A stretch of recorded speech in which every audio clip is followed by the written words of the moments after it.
Oh man, am I excited to talk about this one, Josh?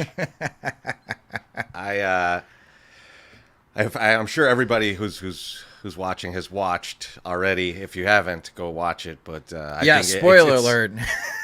it's impossible to not have seen the stuff on the internet at this point that we've got both Thrawn and Ezra in this one, and man, we'll just jump right into it because this is the big news of the show. Josh, I was super concerned going hmm into this whole series. We're getting Thrawn. We knew we were getting Thrawn. We There was the stuff from Celebration, and you knew it. You knew who it was going to be. I was still very nervous because this is like my favorite character, and they did a good job with him in the cartoons. But he's to me a perfect character in the books, and I needed it to come to life well. I was very happy with it. I'll talk more about that, but I want to get your first impressions of live action Thrawn. Nailed it. They absolutely nailed it. Continuing the trend of, for the most part, staying with when there's an opportunity, the same voice actors in live action. Just the voice brought back so many memories of watching Rebels. The tone is perfect. The pace is perfect. Yeah, some people are commenting about Thrawn's physique as Okay, far as look, look. He's been look. away for a while. You know what, man? People get fat when they get old. All right, man. I just say F all you people, man. Don't be. He's a. It's the mind that's important on Thrawn, not his waistline. All right.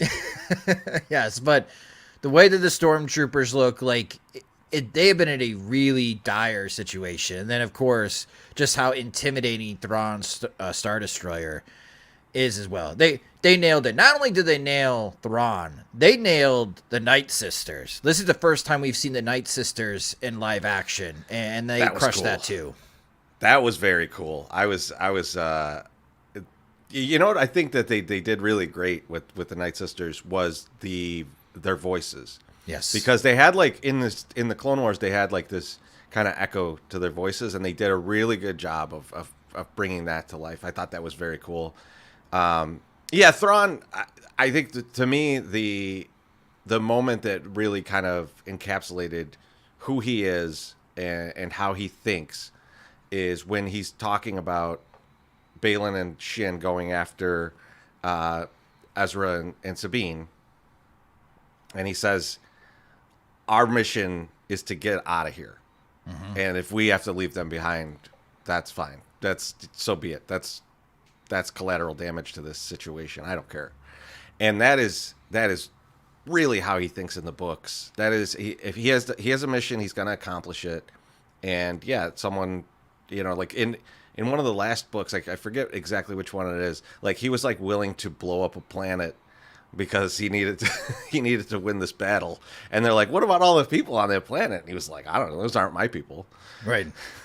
So, so this really fits the Thrawn, the overall narrative of who he is. So I really like that. I'm with you too on the voice because Yeah, Lars because Mikkelsen. you're so attached to it at this point. Yeah, he just sounds great and evil.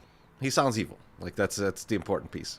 Lars Mikkelsen's in The Witcher, right? He's part of that collection of the wizards, I believe.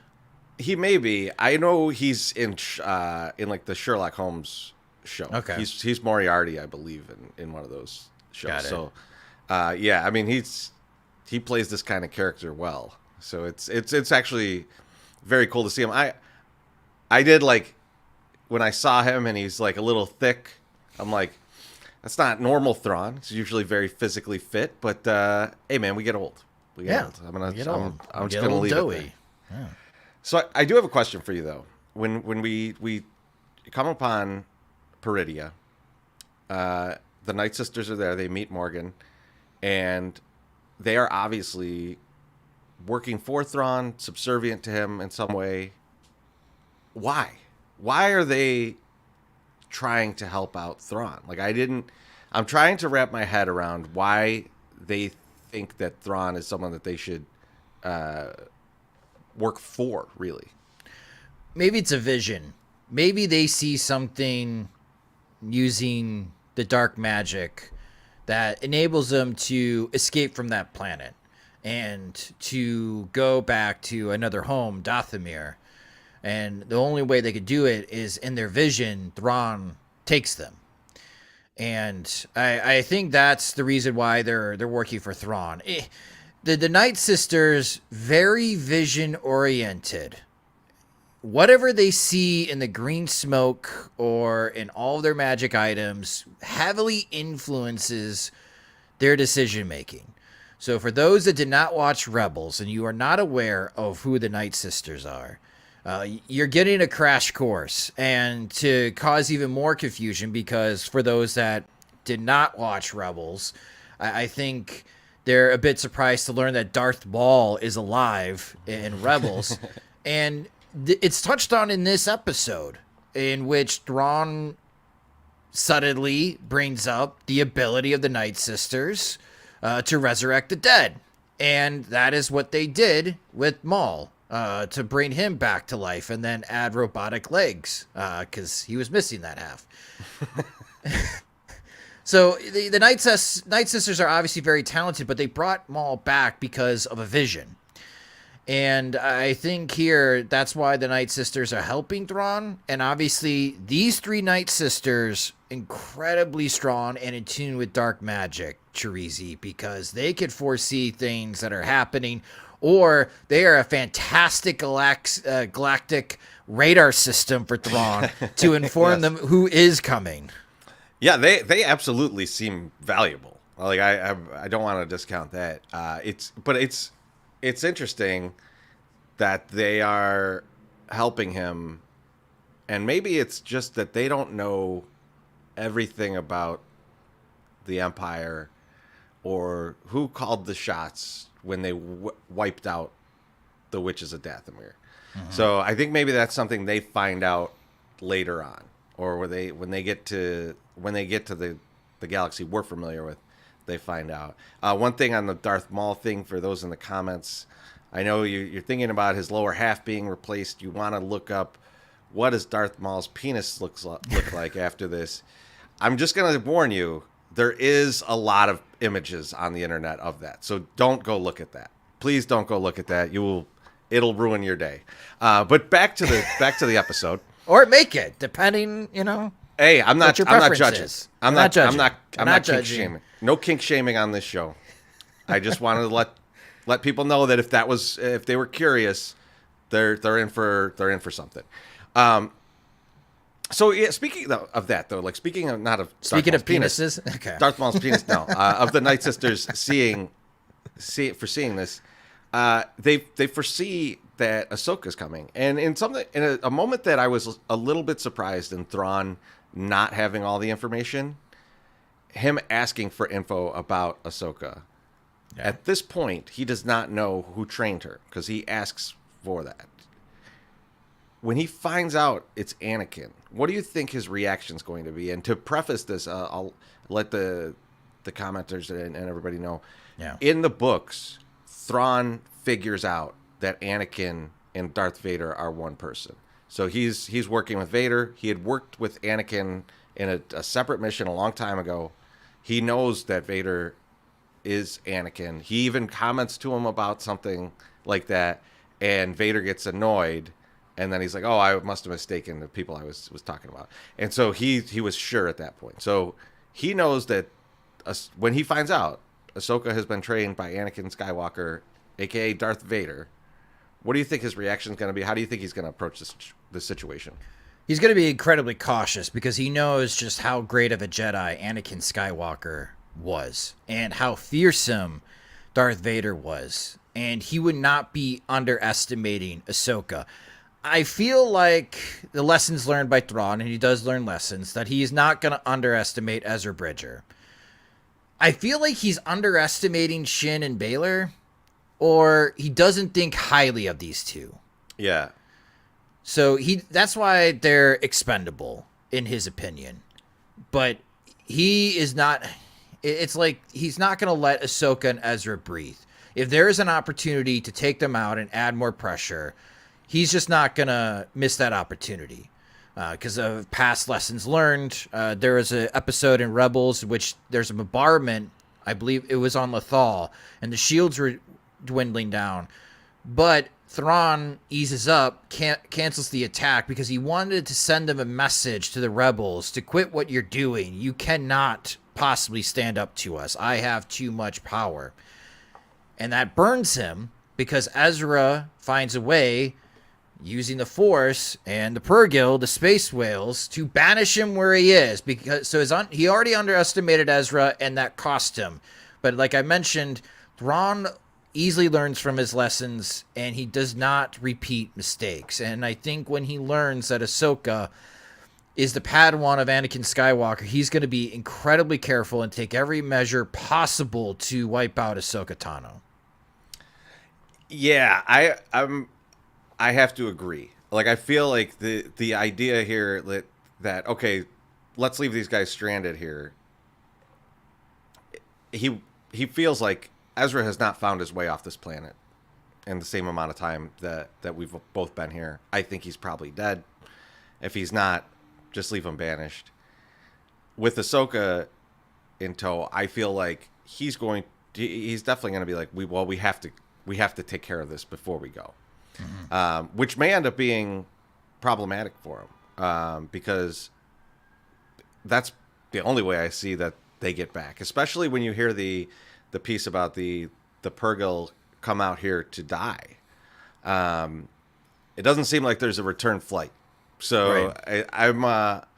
I'm questioning how Thrawn will think this through, and if he'll say no, we've got to kill them because they pose too much of a threat, or if he's going to be like along the same lines of our mission is to get out of here. We just got to get out of here. Leave them, just leave them to Murat.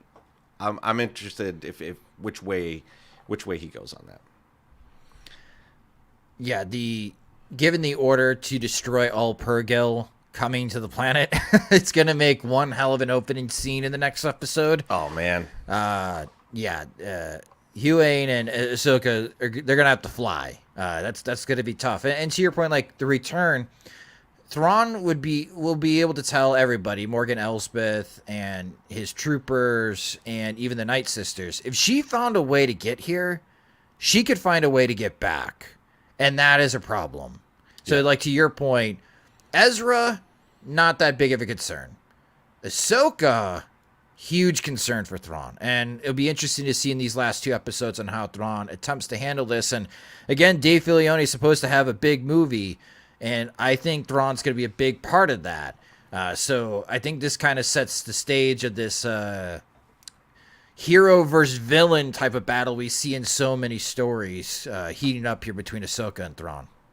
Yeah, absolutely. And I think I'm with you. Like, it's going to be this is leading to the movie, so I don't think we're going to get like any like big end scene here of like one of them dying. But I do think that there's going to be a pretty dramatic conclusion, and I agree with you. If they start shooting up Purrgil, I'm going to be a little upset. Yeah, time to leave Moby. So one guy we haven't talked about yet is Enoch, and he's it's seemingly the kind of the right hand man, the top lieutenant to Thrawn. I'm intrigued by this character. It's the look and everything, and as I rewatching it, kind of look at it and go, this guy's not a stormtrooper, is he? Because it looks like he's got some other garb on underneath. The garb looks a lot like what the local people are wearing that are trying to kill Sabine. So it seems like he is from whatever local tribe that is on Peridia. He is definitely rose the ranks, so he can fight, obviously. I'm the part of this that's important to me is a crazy ass theory that I have on this, and I'm gonna throw it at you, Josh, and you can tell me how insane this feels. But in the original trilogy of books, spoiler alerts for those who've not read them, but Thrawn dies at the end, and he's actually killed by his right hand man, and so that right hand man in the books was Rook, who we saw in Rebels, but in Rebels, Rook dies. Zeb kills his ass, so like he's gone. There's no Rook to be had. It looks to me like they're replacing Rook with Enoch. Enoch is now taking that mantle, and Enoch comes from this planet, this original Dathomir. He's probably in some way related to the Night Sisters, kind of in the same way that Maul and Savage Opress were related. And if they find out later that it was the Empire, that they were all part of this mission that killed all the Night Sisters and destroyed Dathomir, maybe he's the one that kills Thrawn in the movies, in like in the actual finale of this whole process. So I don't know. Is that too much of going like they're going to take something directly from the book, or does that make sense? Because they definitely put a lot of focus on this dude, and he looks awesome. He does look awesome. We need to know more about Enoch for me to be completely in your boat about what the final moment's going to be between these two characters. I could see Dave Filoni using that as a reference, but not copy and pasting it, because then you know the end of the story, you know the end of his movie. Right. And that kind of defeats the purpose of why even bother having a movie. So I don't think it's going to be exactly like that. But yeah, you have to keep an eye on Enoch and his actions. Clearly, I think he is a nomad from the planet. I agree with you that he has been recruited. And because that planet has nothing to live off of, Thrawn provides the best escape off the planet into another galaxy where there could be other fortunes and riches, blah, blah, blah, whatever tyrants and leaders promise followers that they will receive if they help them reach the ultimate stage of power. So I'm keeping a close eye at Enoch, but I'm with you. Like, the armor looks awesome. I don't think these are your normal stormtroopers, and I'm ready to see them in action. Yeah, the stormtroopers look banged up, man. And like, and they've seen some stuff, yeah. And Thrawn alludes to it, where he's like, we don't have the numbers we have. It's been hard out here. So like, I think they're messed up. So like, this is now like kind of a maniac crew of remaining stormtroopers, and possibly a bunch of local nomads. I know we see Enoch, but maybe there's more within this army. Maybe this is a collection of different groups. I didn't see any of the little turtle guys, so they haven't gotten any of them. I think they're still separate. But another kind of like small part of this episode that I think may be a bigger chunk of what we're gonna see is Baylan talking to Shin and his reasons for coming to Peridia.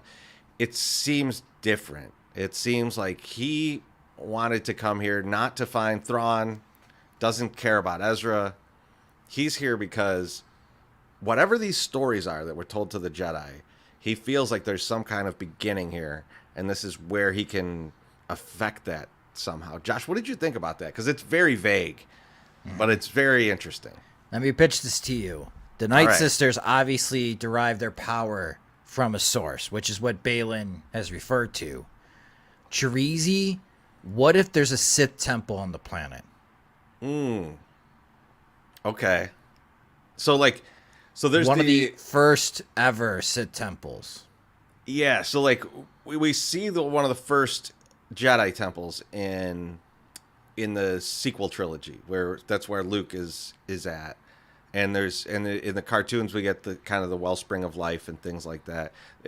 Maybe there's a Sith version or even whatever the Night Sisters are feeding off of. Maybe there's that version of those things here, and he's planning to destroy those. That'd be a very crazy scenario, right? Because then you're looking at this as like a lot of this culminated somewhere else, and it's crazy, but it also seemingly fits because one thing that like was kind of a throwaway line, but I thought about after the show that I was like, this is weird that he said that, is when Hu Yang's telling Ahsoka that story. Mm-hmm. And he says, a long time ago in a galaxy far, far away, which is like, oh, it's nice fan service. Like, we've always seen that at the beginning of this. But why would he be talking about a galaxy far, far away, about the galaxy they're from? So it's possible he was talking, the beginning of the history of all of this is in this planet, this Peridia that they're in. Or maybe Peridia is the whole galaxy. I don't know. They didn't really explain I think it. it's the planet. But yeah, so that could be like the source of something. And that's going to be important, especially if they're going to do movies about the dawn of the Jedi and things like that. They're going to have to come back to this. So that's and it could be a Jedi temple, but I'm gonna side with the Sith temple, because this would also be a callback to a previous episode when we do run into Maul in Rebels, and Ezra had a very tough time overcoming the dark side for Maul.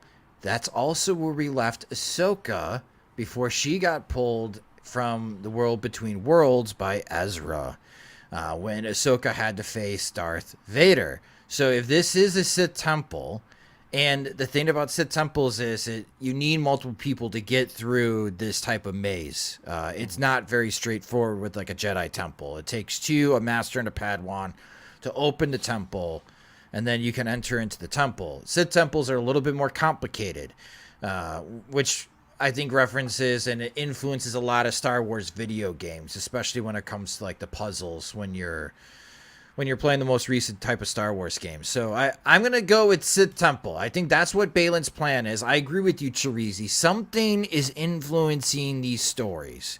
And there is some type of power here. Something is fueling the power of the Night Sister. So I'm going to say one of the original Sith temples is on this planet. What if this is where Palpatine's Sith spirit ends up going?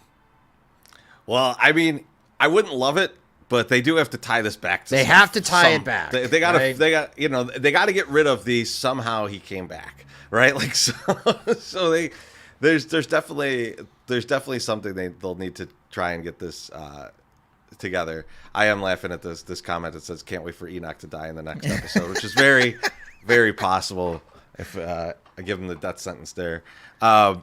But yeah, I don't know. I like where this is going. I like that we didn't really understand why Balin was coming here. We didn't understand why he was working with Morgan. It's starting to make more sense.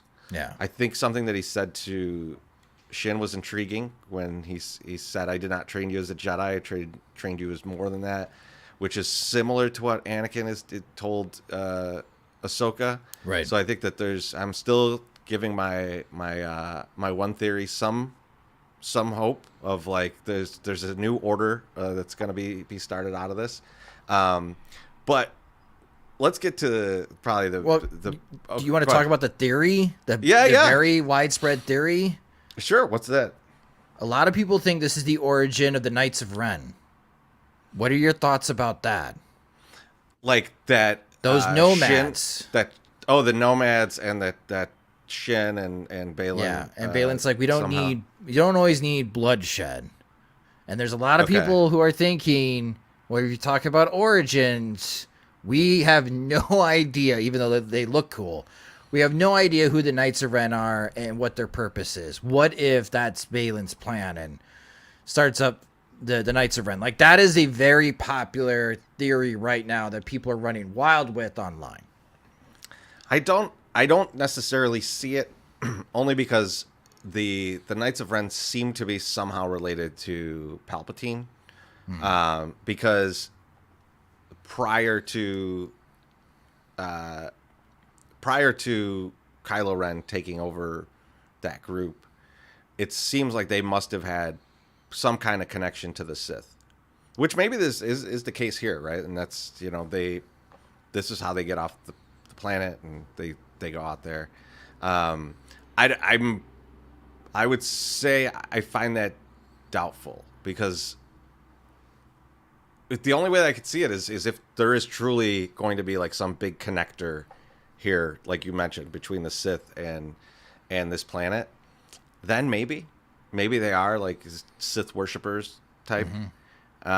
Maybe that's why they don't attack Balin and Shin. Maybe they see that in them. I'll leave it out there, but I find that one. I feel like that's a stretch, which is crazy for me to say because most of my theories are insane stretches.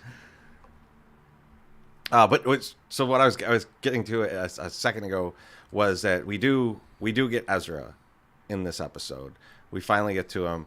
Our buddy Comic Punk guy pointed out to me that his chainmail is like the dog tags of stormtroopers, which, oh boy, he's been on a killing spree if that's the case. Not sure how he doesn't have a lightsaber. I mean, you don't know that yet. And so, what were your first impressions of the live action Ezra? He's old. It just displays us how much time has passed on. But we have an older, more mature Ezra. Last time we saw Ezra, he was a teenager that was starting to mature. Very adult decisions that he was making, self-sacrificing, but for so long Ezra was immature. That's why he was heavily influenced by the dark side of the Force, and then did not focus until, spoiler alert, the death of Kanan Jarrus. And then Ezra was able to focus and be more in tune with the light side of the Force. And he's been busy. He has created a caravan here of rock type of creatures, bug type, not sure. But yeah, and he's got an amazing beard. Like I'm jealous. Like you've been away for like a decade, and this is how you look. Like screw you, Ezra. Maybe those what are they, Noti or something? Maybe they could really manage a hair and beard maybe styling. I'm wondering about him at this point. Like, he's been out here for a long time. He's living with this like nomadic tribe of turtles is the best I can describe them as, like walking, talking turtles. And I'm wondering how in tune with the Force he still is, right? Like what he's been doing to cultivate that. And then two, if we are going with this is some kind of Sith planet, and he has had tendencies towards the dark side, where he's at in terms of that, like is he like going to have a different side to him, and is he giving off the Palpatine, so happy to see you, all those vibes, like Palpatine always did, and he's got this, he's the leader of these very happy people, but not so much. So I'm wondering if there's that's probably me going way out and with reaching for a theory, but I'm wondering about that part. Yeah, I don't know if we're going to get that far. What I do think we're going to get to is Ezra really wanting to know how Sabine got there. And then we're going to learn about Sabine's true actions, which I have a theory about that I like to pitch to you at some point before we wrap up this episode. Let's dive right into that. Let's go with that. I think Sabine wanted to leave the galaxy. Sabine Wren has a terrible time dealing with pressure. The pressure of her family, the pressure of the Empire, the pressure of trying to save Mandalore, the pressure of the Darksaber, the pressure of living up to Ahsoka standards, and the pressures of being able to track Ezra and why it took so long. And now that she's here, this is an opportunity for her to start anew. There's no pressure on her. Again, Sabine is a very millennial character. And after a while, all the different types of pressures from your life, it just gets overwhelming and you just want to start anew. You want a fresh start. This would give Sabine that opportunity for a fresh start and be able to have that fresh start with Ezra. Then we're going to get conflict because Ezra really wants to go back to the other galaxy. And we'll just see on how much Sabine really wants to go back, and I think that'll culminate in some type of conflict with her and Ahsoka, because I think obviously Ahsoka's not going to die in this upcoming episode. She'll survive. Her Purrgil, I do not think, will. But when Ahsoka meets Sabine, Ahsoka is going to lecture Sabine that you made the wrong choice. And I think Ezra is going to side with Ahsoka. And Sabine will be like, are you nuts? You wanted to go back home. I'm here. This is your way of going back home. And then Ezra's like, but you don't want to go back home. You know, you can't hide your feelings from us. And Ahsoka's right. So it's just a bunch of conflict, which can be a little bit messy plot-wise, but that could buy enough time for Thrawn to be like, hey, peace out, boom, hits hyperspace, and then our 3 heroes are stuck on this planet. Yeah, I like this theory, because I do feel like Sabine is just, like, there's no urgency to her plan at this point. Other than, you know, riding a rat out into the field to find Ezra. She was quick about that. But like now that she's found him, there doesn't seem to be an urgency of wait, we got to get back. There's a huge ship that's going to go back to the galaxy that we're from and destroy everything. So I'm with you on this. I could see this theory holding where she doesn't want to go back. She kind of holds on to Ezra, tries to keep him there, but Ahsoka messes up those plans. Yeah. And yeah, I think the Ahsoka part of it is going to probably be the point when Ezra hears about how did you get here, right? Because Sabine seemingly is not going to tell him, and that's problematic in one way. And it undoes what Ezra wanted to do. It completely undoes everything. His self-sacrifice. So that's going to create conflict with Ezra and Sabine. Like, Sabine is making very selfish decisions here, but she's Mandalorian. And this is why, again, I think leads to the credence that no matter how hard Ahsoka is going to try, she cannot turn Sabine into a Force user. You be able to follow the path of the Jedi. Sabine is going to do what Sabine does, and that could be the best of her. And that's another lesson for Ahsoka, is to let go. And I think that moment will come. But that's my theory right now. I think we got a lot of conflict. If I was in the writer's room and meeting with like Dave Filoni and the other writers that are helping out on this show, like, this is interesting right here, and like how you play it out. Like, yeah, it's like a triple cage death match when it comes to emotions, and I hope it does come to that. But again, time is a factor. There's a lot that we got to touch on here, and it's got to lead up to this type of Star Wars Avengers type of movie in a few years, whenever the strikes end. So I'm curious on how this plays out. Yeah, I am too, and I think before we get to what we think is going to happen in the next episode and going forward, we've already touched on that a little bit. I do have a couple questions for you about the thing that Sabine was riding. One is, do you think we can grow the rat that's in Section 108 to that size and ride it around? And then two, would you eat that thing? Would you eat the rat? No. That's how you get the bubonic plague. That's how the bubonic plague happens, Treasy. Okay, we do not need to bring the plague back. Is it possible to grow at that size? What would you have to mix? So raid a visiting clubhouse, because there's no way that any of the White Sox players are cheating. Have the rat raid the visiting clubhouse, and then consume as much HGH as possible. And then whatever... Like, you know how in Chicago they have the trash bins outside of restaurants and they have the grease bins? Yes. Somehow it dives into the grease bin, but it's mutated. Yeah. And they're using the Secrets of the Ooze plotline in Teenage Mutant Ninja Turtles 2. It becomes a super rat.